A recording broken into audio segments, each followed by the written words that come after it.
जी देखिए, बिल्कुल सही कहा आपने। उनके साथ वाइस प्रेसिडेंट तो आ रहे हैं, मगर उनके साथ उनका परिवार आ रहा है, जो सेकंड लेडी है, जिनका मूल ओरिजिन ही भारतीय मूल से है। वो उनके परिवार के साथ पधार रहे हैं, साथ में उनके 3 बच्चे भी हैं, तो इवान, विवेक और मिराबेल। तो वो परिवार के साथ यहाँ पे अक्षरधाम के दर्शन करने के लिए आ रहे हैं। तो वो सीधा एयरपोर्ट से ही यहाँ आने वाले हैं और दर्शन में सबसे पहले तो हमारे जो अक्षरधाम विजिट के अंदर जैसे ही वो एंटर होते हैं तो सबसे पहले चरणारविंद के, भगवान स्वामीनारायण के प्रासादिक चरणारविंद वहाँ पे रेप्लिका रखी है, उसके दर्शन करेंगे। उसके बाद वो अक्षरधाम की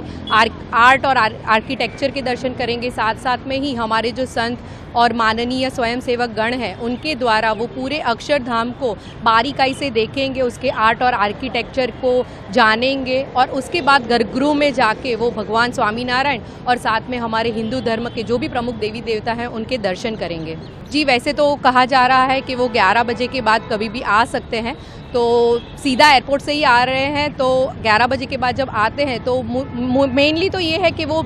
स्पेशली दर्शन करने के लिए ही यहाँ आ रहे हैं, क्योंकि उनको आगे अपने कार्यक्रम में वो पूरा डिसाइडेड है, तो वो ज़्यादा समय तो यहाँ पे नहीं दे पा रहे हैं। मगर अक्षरधाम जो कि संस्कृति, कला और कहते हैं ना कि एक जीवन प्रेरणा गठन देने का एक त्रिवेणी संगम वाला स्थान है, तो यहाँ पे ऐसे दर्शन करके जब आगे जाते हैं तो हमारे सनातन में कहते हैं तो कोई भी शुभ कार्य जो होता है वो हम भगवान से ही शुरू करते हैं, चाहे वो एग्ज़ाम देने जाए, इंटरव्यू देने जाए या कोई घर का कोई भी शुभ कार्य होता है तो हम भगवान को आगे रख के करते हैं। तो वैसे ही आज ये जो शाही परिवार आ रहा है तो हम उनके लिए भी शुभकामना करते हैं कि जो उनका प्रथम यहाँ पे विजिट होगा और वो आगे जब 4 दिन की भारत दर्शन की यात्रा पे जाने वाले हैं तो हम उनके स्वास्थ्य के लिए और उनके निरामय